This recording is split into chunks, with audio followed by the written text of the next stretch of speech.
if it is within For the benefit of maybe one or two people who are relatively new to concept of APQP, there are senior people who are well versed already.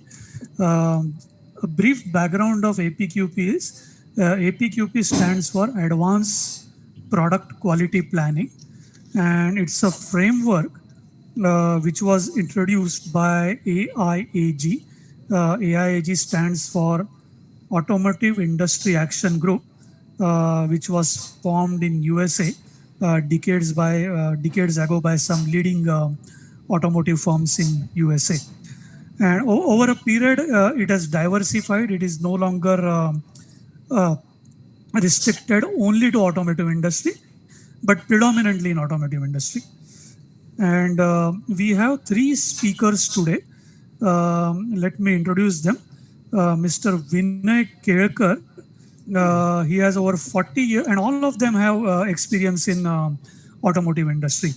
So we are fortunate to have that today. Mr. Vinay Kelkar has having 40 years of experience, and he worked in major companies in Pune like Bajaj Auto, Tata Motors, TVS, and since 1998, he has his own consultancy firm specializing in consultancy for QMS, EHS, OSHA, and he has trained more than 2,500 employees so far of various companies. Then second speaker we have is Mr. Nandakumar Valve. He is a mechanical engineer from VZTI Mumbai. He retired as DGM Quality from Mahindra Group in 2019. So probably you and Mr. Borwankar probably know each other then. No, we'll have to make introduction. No, I think I don't. Now Mr. Valve also has his consultancy business. And third speaker we have is Mr. Sanjay Mergal. His master's degree in engineering, and his last job was for Endurance Technologies, which is a OEM supplier for automotive industry. And currently he also has his consultancy business. So we are fortunate to have three speakers who have worked in automotive industry throughout their life. With that, I will start with the session today. And my first question, though we know that it started with automotive industry, we would like to know how did it spread to other industries, and which other industries are actively using this tool. Basically, this technique, as you rightly mentioned in the initial phases, started with big three automotive giants like General Motors, Ford, etc. And they started, I mean, through AIAG and these organizations, they started time format. So they started asking their suppliers to follow this advanced product quality planning methodology and use it. I mean, of course, once the suppliers started using it properly, there were a lot of reductions in the quality issues from the supplier side. Both ways, I mean, the OEMs also benefited, the suppliers also benefited. And that's how the importance of such systems was underlined that time itself. Subsequently, of course, it has been continued and improved over a period of time. Now, most of the non-automotive companies who are having bulk manufacturing, maybe from consumer durables or similar type of companies, mass production companies, they are also using similar techniques. They may not be known as APQP, but they are using similar techniques for having a total stage by stage planning of their production activities, including, of course, product development, process development, etc.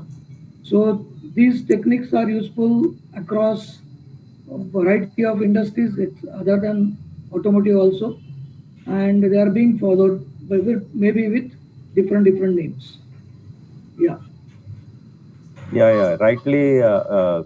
Kelkar has said about these. People are following it.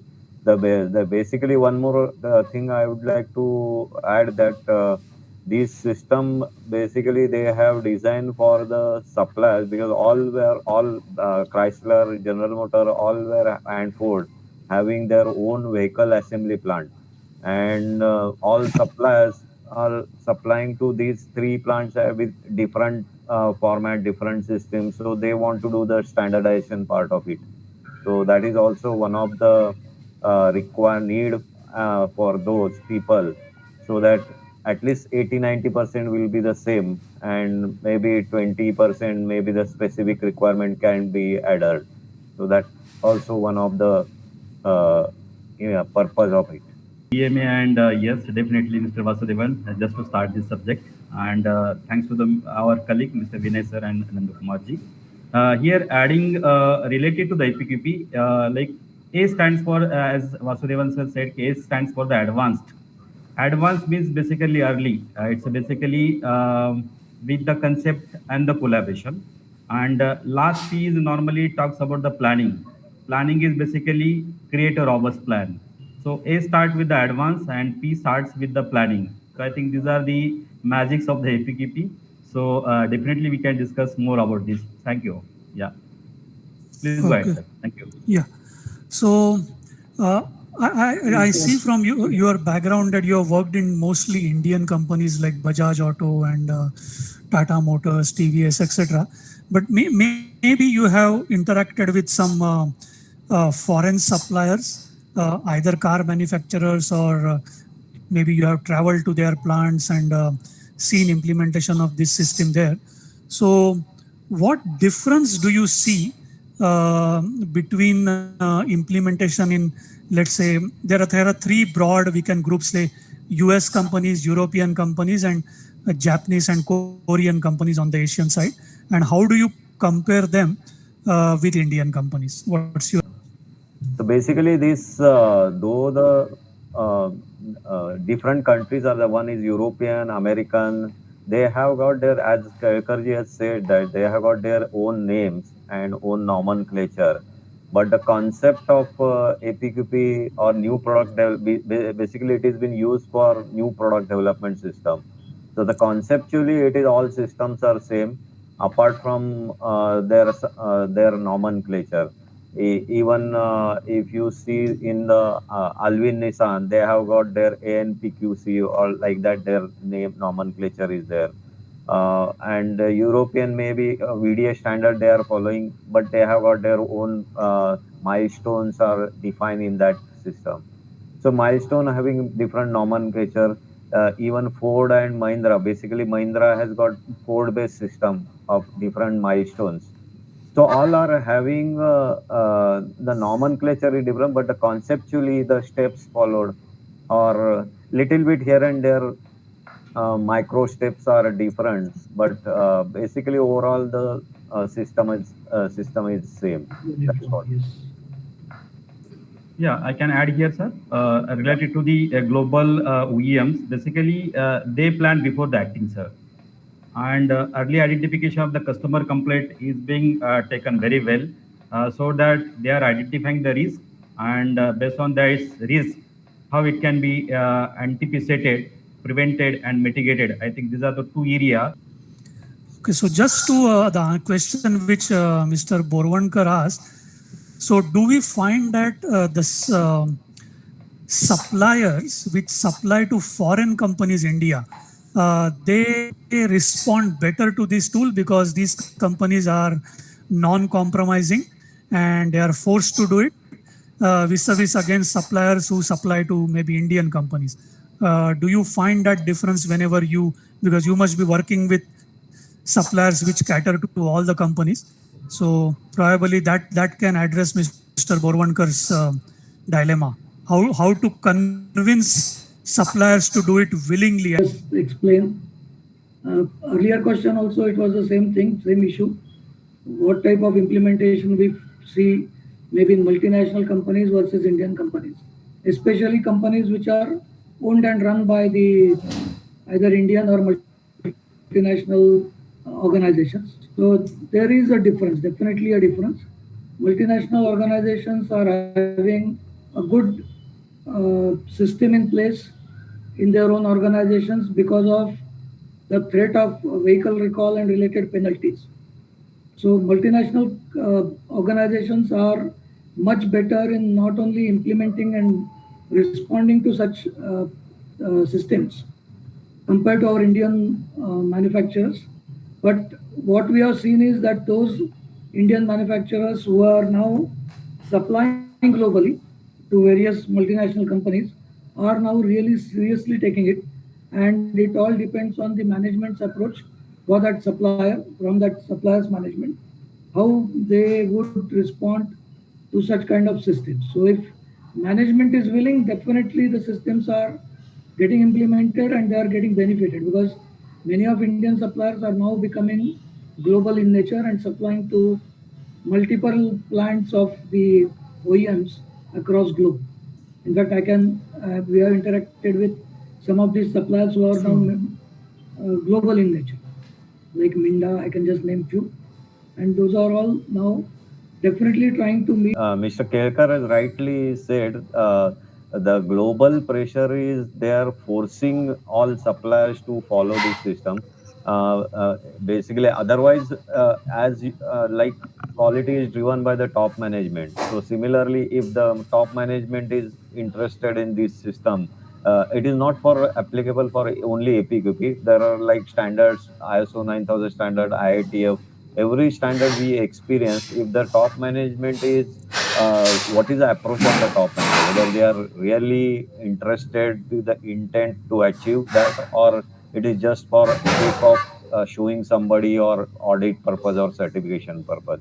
So, but in case of these multinational companies, if they are buying anything from here, their system is so robust that and you have to follow those steps given by those parent companies, and it is of course they have got their systems. They have to apply these submit those documents and in the system itself, and unless until you do follow the all steps, they are not allowing your milestones to go ahead. Even if I'm not mistaken, those Alvin Nissan system, they have their own a separate approval department. They come to the supplier and they check whether it is really been followed or not. They see all documents, evidences, see actually interact with people, and once they clear, then only they are allowed to go for the next milestone. That is what it has been ensured. So there is a discipline is there, and forcibly they have to do it. It is not an option for them, and it is a part of business, and they have to do it. Otherwise, they will be out of business. But Okay. it is a very long way to go that people will find that this course is not required. They themselves will decide and follow the system. So that is I feel that it is very long. We have to work very hard for that. And yeah, Borwankar is rightly said about it. Yeah. Okay. There is a question from him. He is asking whether Indian companies also should be more forceful, like their foreign counterparts. See, sir, in this case, may I answer here, sir? Yes. See, I was interacting with the global code, no, maybe almost 5 years, no. In that, what is the difference I observed, no? Apart from this all technicality, whatever the we normally call as a science, no. Apart from science, normally they are believing into the art technology as well. What is that art? Art is basically like example, how is my mindset?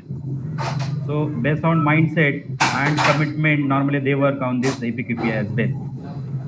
So whatever the technicality is there now, like market research, historically warranted, team experience, they normally prefer the commitment as well as the mindset as well. I think that may be to be added into the Indian culture as well, sir. I think that's from my side. Thank you. Okay, I'll move to the next question, and I will request Mr. Valve to begin to take the first response. So the next question is, okay, now that we know that it is being used for new product development, what role this system plays whenever there are revisions or changes to the product? Yeah, the no product is stable. Either there could be changes from customer point of view. Sometimes there may not be changes from customer point of view, but internal parts may be changing, which customer may not know. Yeah, those parts are hidden. Um, how robustly this system can roll during such changes? Mr. Valve, I request you to begin. Yeah, yeah. So basically, whether to follow APQP or not, that call has to be taken by the management based on many things. Basically, how the whatever change is there, of course, it is applicable for the changes also, but those are for the major changes people are following it. Basically, major changes like whether there is a technology change in the complete process is new technology is introduced, or there are a lot of complexity in the implement structure way it has to be followed. Basically, anyhow, the APQP is for that reducing this complexity in the implementation, and it is a structure way. It has been divided in the 5 phases, and there are 23 elements. So, so it is applicable for the implementing changes also. But of course, depending on the how major changes are there, sometimes there are even many assets have to be changed, new machines have to be by long term process. Tooling is long term development is required for the tooling also, if there is a change. In such cases, definitely a PQP system is helpful. Okay, Mr. Mergal, anything you want to add? Yeah, sir. Definitely, this APQP tool is basically works on the proactive approach. There are two types of the approach. One is the proactive approach, and second is the reactive approach. So definitely, considering the requirement of the customer and the requirement of the organization, as definitely Nandu Kumar sir said, no. So whenever there is a new customer requirement, whenever there is a new product, whenever there is a new process, or else other 4M changes are there, definitely it is recommended to go with the APQP, sir. Thank you. And sometimes if there are minor changes, like in there are too many details and only one chain letter is there, two chain letter in the small part, so the people can follow the part of that APQP. Maybe they can do only the PPAP for that applicable element. So Sure. you the people are free to use APQP for the applicable element. There are about 23 major elements, so that they can decide it which is applicable and which is not applicable. Oh, And many times the OEM themselves select what all documents are required to be completed, or what all implementation phases are required to be completed when there is a change or modification in the part. Right. In new part, definitely all types of documentation may be required. But for change or modification, the OEMs give the waivers for certain documentation and balance remaining important documents which are directly related to that modification are asked for. okay. Okay. With this, I think let's directly jump to the structure or the steps or the sequence of events which typically happen in this APQP. So I think I will request Mr. Sanjay Margal to begin with that and briefly give the overview, the steps or the phases and the format in which this process flows. Sure, sir. Thank you, sir, with this nice question. See, normally APQP stand with the 5 phases. I think everybody knows, but I'm just repeating again. Normally, phase 1 talks about the plan and define the program. Second phase normally talks about the product design, development, and verification. Phase 3 talks about the process design, development, and verification.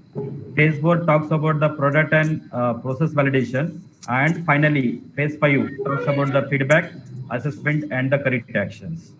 So let's begin with the phase 1. In the phase 1, normally we are understanding the customer requirement, customer specific requirement, and including the some historical warranty, some quality information, some market research, and we get collected all information together so that ultimately how it can be used in the product design.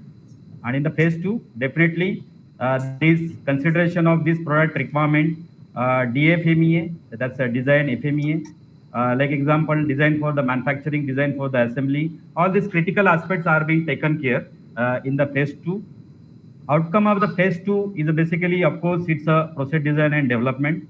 Into that, all product, process, its flow, characteristics matrix, process flow diagram, MSA, SPC plan are being taken consideration, and it has to be taken consideration into the actual validation. So phase 4 talks about the product process validation. Into that, production trial run already is being taken care. So into that, different product plan as per the customer requirement are being taken, and it has to be validated. There are two types of the validation, sir. One validation is the product validation, and second validation is the process validation. As per the customer requirement, all this validation are being taken into the phase 4. And yes, once this phase 4 is implemented very effectively, then normally we go into the phase 5. That's regular production, some feedback, continual improvement, and some corrective actions. I think this is the short discussion on this phase 5. Maybe I will request to the Nandu Kumarji to add into this. Thank you. Yeah.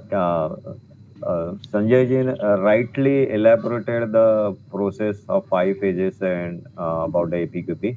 So if we want to add in a one statement that to identify the customer needs and satisfy the customer needs, these are the two ends, and in between the structured approach is been given, and finally customer satisfaction is through cost, quality, and delivery at optimum cost, right quality, and right time for the delivery. So these are the finally then only customer is going to get satisfied. So that is what the APQP is there, and every stage you will have to follow And the another important aspect is that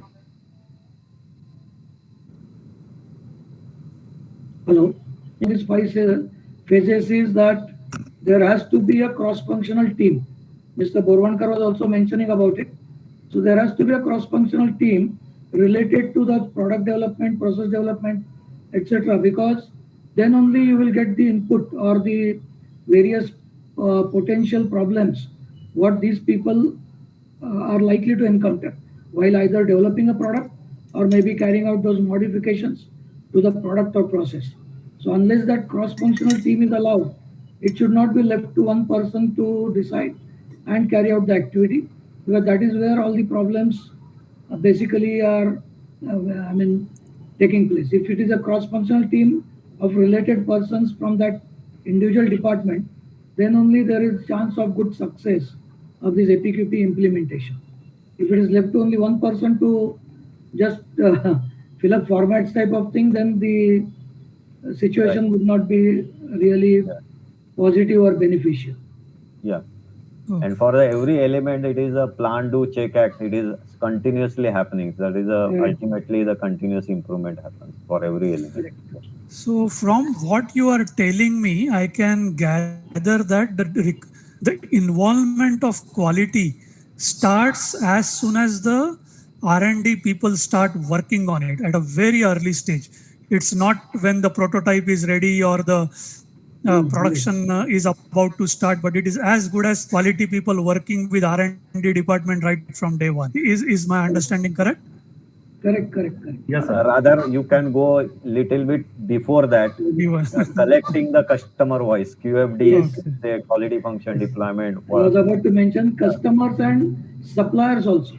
Yeah, right. Not only the customers and suppliers also. All of them are involved right in the initial phase onwards, design phase onwards. Of course, depending on the type of complexity and then the maybe to some extent you can say the secrecy of the manufacturer. Yeah, basically design goals are derived from the customer voice. Okay. Yeah. Okay.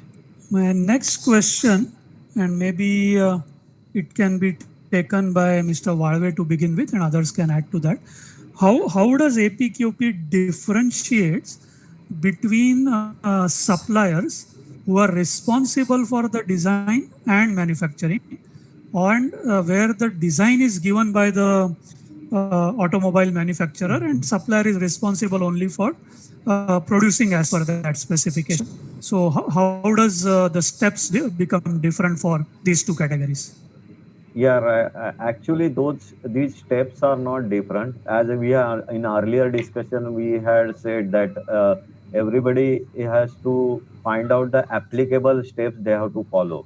If it is a design responsible, they have to start from beginning the way the OEM decides the customer voice for the vehicle requirement. And suppose some supplier is also supplying transmission, and the design of the transmission is the supplier's responsibility. So they have to also start begin with the vehicle like OEM. So the OEM will decide the requirement based on the vehicle design, but for that vehicle, if applicable, whatever transmission related requirements are there, those have to be collected from the customers by the supplier. So this will go work parallelly, and whatever required for the tools and technique for the designs like DFMA, the design reviews, maybe the design for assembly, design for Six Sigma, all whatever tools are available for the designs, that supplier has to carry it for his transmission design. The way OEM is doing it for their other designs, maybe the body, vehicle or engine, if the OEM is themselves are doing the design. The same way the supplier has to do all the elements they have to follow, like 23 elements of the APQ they have to follow. But if there is a the supplier is that only supplying the fabricated parts, which the supplied with the design is supplied by the OEM or any supplier, sub supplier also making the some simple part. So in such case, he need not have to do any design, address any design elements, because his working starts from getting the part drawing from the OEM. So his work start from that end. So he is not required to follow any DFMA design review. But of course, he can give his inputs to the team if and give the input to the OEM for about his processes and about his experience. So he has to do only the last part of the APQP, maybe the PPAP related applicable things he has to implement. Maybe he'll have to do the process flow. He has to do the material testing. All for PPAP elements he has to follow apart from any design. But of course, only feedback he can give to the. Yeah, I will add here, sir. Thanks to Nandakumar, sir, nicely explained this all. Just to benefit to newcomers, like example, Rohini ma'am was just asking, no, he want to have the all detail of the phase 5. So I will add here, sir. Out of this phase 5, we have a phase 1 plan and define the program. Second phase is again, if I request, please write down here as well. Product design and development verification. Phase 3 is the process design and development, and phase 4 product and process validation. Into that, if the organization or that particular supplier is responsible for the product design, then definitely phase 1 and phase 2 is applicable, and then of course phase 3, phase 4 and phase 5 is applicable. But if that organization or supplier is not responsible for the product design, then definitely some part of the phase 1 is applicable, but phase 2 is not applicable. Phase 3, phase 4 and phase 5 is applicable. So that's the thing in short. Rajesh can answer this to begin with. How does APQP specifically handle? Are there any steps defined to address product failures or product recalls? Yeah, when such a thing happens, how does APQP come into picture, and is there any prescribed procedure or methodology to deal with such situations? I think you're asking me. Yeah, you can start and then. Okay. I think basically when we are talking about product failures, either in market or at the earlier stage, while carrying out the product validation, the root cause analysis and related activities is the first phase through various means. And if we are able to identify the root cause leading to maybe product design leading to maybe process failure, leading to maybe material related some issues or maybe some other issues, then only the advanced product quality planning teams related to those phases can get involved in it.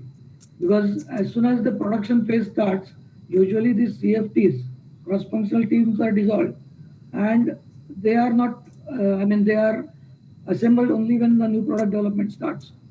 So maybe after analysis of that complaint or failure at various stages, it can be again decided how it should be handled and what phase of APQP has to be started again. It depends on what is the real root cause. I would like to add in this.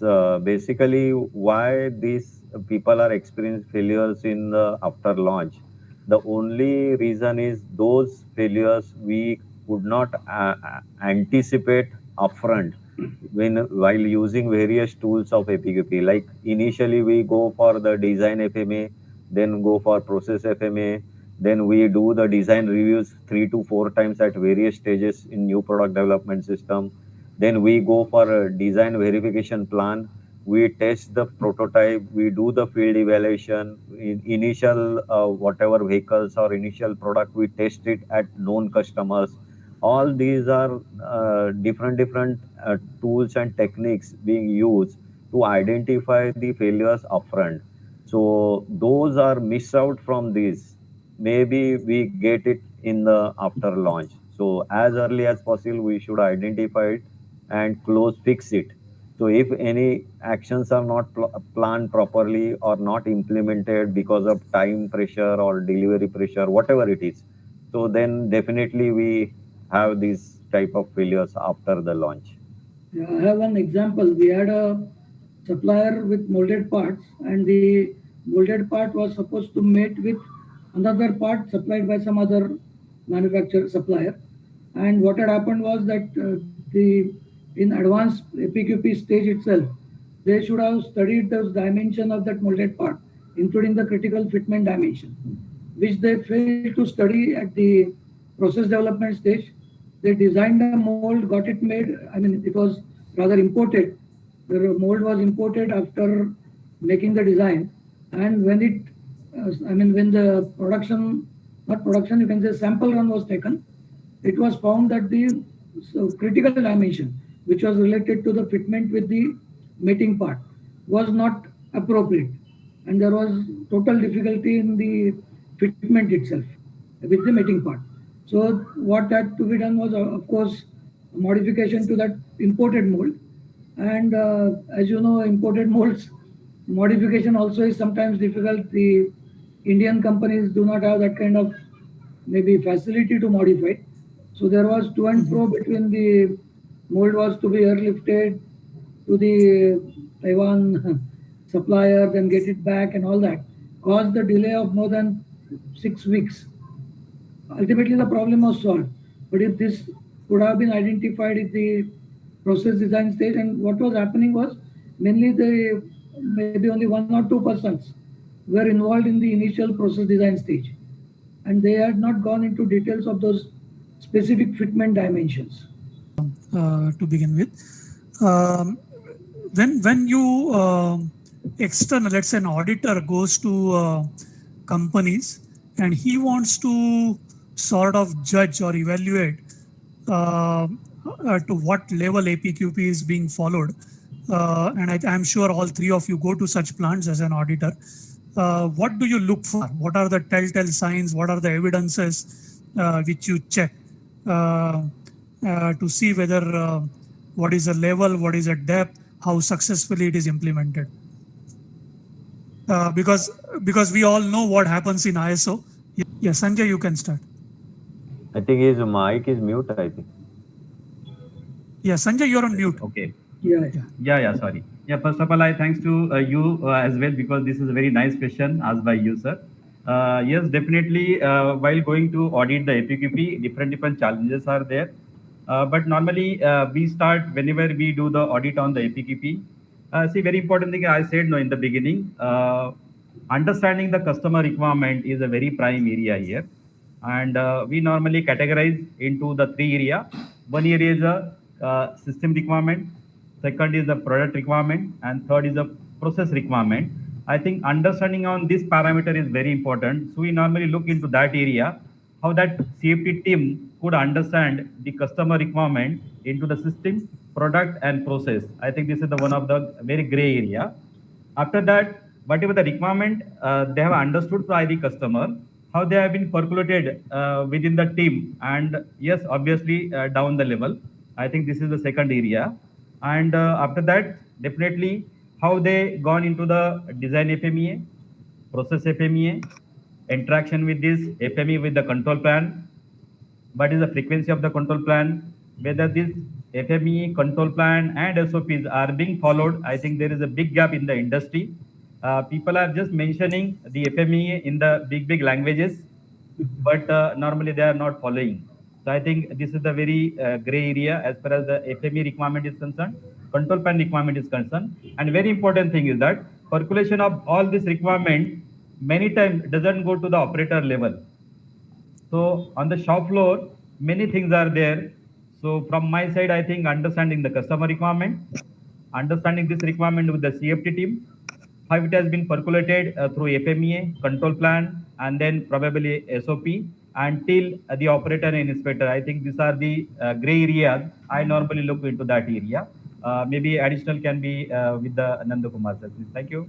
Yeah, I would like to add in this. So Sanjay rightly said about the core areas of APQP, but I would like to always start from the customer satisfaction. So whatever is the requirement defined, whether they are meeting it or not. So basically, I would like to see the failures at customer end, and I begin with start from that, and whether why those failures are not identified in the APQP process. That generally I try to find out the answer, whether it is in DFMA, whether it is a prototype testing, or whether it is a design review is not sufficient, capable people were not there, or maybe we miss it in FMES. So all the backward, I would like to see those things, whether why it has. My last question, and then maybe we will have 5 minutes of questions from audience. So what is the future of APQ? Because all standards are like a live document. They are continuously evolving. Various versions keep on coming out. So when was the current version? When was it introduced? And is there any plan to upgrade to the next version anytime soon? Or there is no such plan and it is many years away? I think this AIAG generally, by and large, if you see all standards, they every 10 years they bring some 10 to 15 years they bring some new versions. But in the APQP, if you see the first edition, it is in 1994, and I think second edition in 2008 they have released. But definitely they are adding new tools and technique to the standard, and they release the new standard. And people are going to follow this. I am very much optimistic about it. They are going to follow it, and of course, we as a quality people, we'll have to create that environment so that people are more and more get convinced with it, and they will follow this APQP. Yeah. Yes. Addition to this, sir, this APQP normally is basically for the reduction in the waste, and definitely increased in the profit of the organization, and normally to improve the efficiency and effectiveness. So in that regard, yes, now with the AIG, already I think one FME has been changed with the AIG and VDA QMC. So probably maybe within 1 or 2 years, along with the VDA QMC, this APQP will get merged into the AIG and VDA QMC as well. Out of these 5 core tools, FME already has been into the market. We are just waiting for the APQP in other areas as well. Soon it will be launched. Yeah, even they are trying to American and German, whatever VDA, those who are following VDA standard and those who are following AIG. They are slowly, these organizations are also jointly releasing the standards and documents. Sure. Okay. Thank you very much for this insight. Yeah. Yeah, go ahead. Go ahead. Soon this declaration will be happening in the industry, but yes, we have to wait for some time. Thank you. Yeah. Yeah. Okay. So thank you very much. And with that, we will open for any question answers. Uh, if you have any questions, people can directly speak or they can put it in a chat box. I Sure. think it is better if they directly speak. Yeah. Very few people are Starting there. with Mr. Borvankar, we can ask one by one. Rather, Borvankar can add his experience. Yes, yes. Sure. Chances of PPAP happening, like the Germans, they call it as PPA. The requirements in VDA PPA standard are much stringent than what PPAP we normally follow. Basically, whatever little I have learned through my hands-on experience is that, as Mr. Nandakumar has said, a lot depends on the top boss. Otherwise, chalta hai attitude is there in our blood, and hence most of the time the development happens single-handedly. I am filling up the forms just to satisfy IITF requirements. Things will improve only for two reasons. First, the Indian OEMs, they are serious about it. I find even reputed organizations are also not serious about it. And secondly, we people who are taking pride in quality management, we propagate it and sort of convince the managements to follow this. Technique is good unless you adopt it, unless you get convinced, unless you follow it, nothing will change. It's our attitude towards the world is changing, and I think if we continue like this, we will be behind the race. I see some uh, few islands of excellence in tier 1 and tier 2 also. I hope that these islands increase, and then we as a country we change in the right direction. Thank you. You are right, sir. Right, As absolutely. I mentioned earlier, the demand from OEMs is definitely there nowadays, and suppliers are also gearing up because they are now exporting to many countries themselves. So since they are exporting to many countries, this demand from variety of OEMs, international OEMs, is increasing, and they are definitely now realizing the benefits of implementing this system. Whenever I searched online for the APQPs and related document, what I found the last phase, which is known as a feedback, it's somewhere as mentioned as a critical phase, but somewhere mentioned as a not critical phase. I want to expert you how much critical or how much significant phase it is. That's it. The feedback phase. Fifth Yes, phase. sir. Now, basically, feedback is there at each phase of the 5 phases. As Mr. Nandakumar had mentioned earlier, it is PDCA cycle for each phase actually. So even at planning stage, there is supposed to be internal feedback. At product design stage, there has to be feedback, which is nothing but the design review type of thing. At process design stage, again, the review has to be there. So that feedback phase is very important. It is not, I mean, I don't know how you got the impression that it is not important.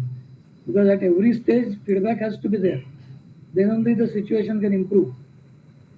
And if you are talking about only the product validation feedback or something, that can happen only when the product is RT-PCR latest really लागता tried out in the actual assembly wherever it is used.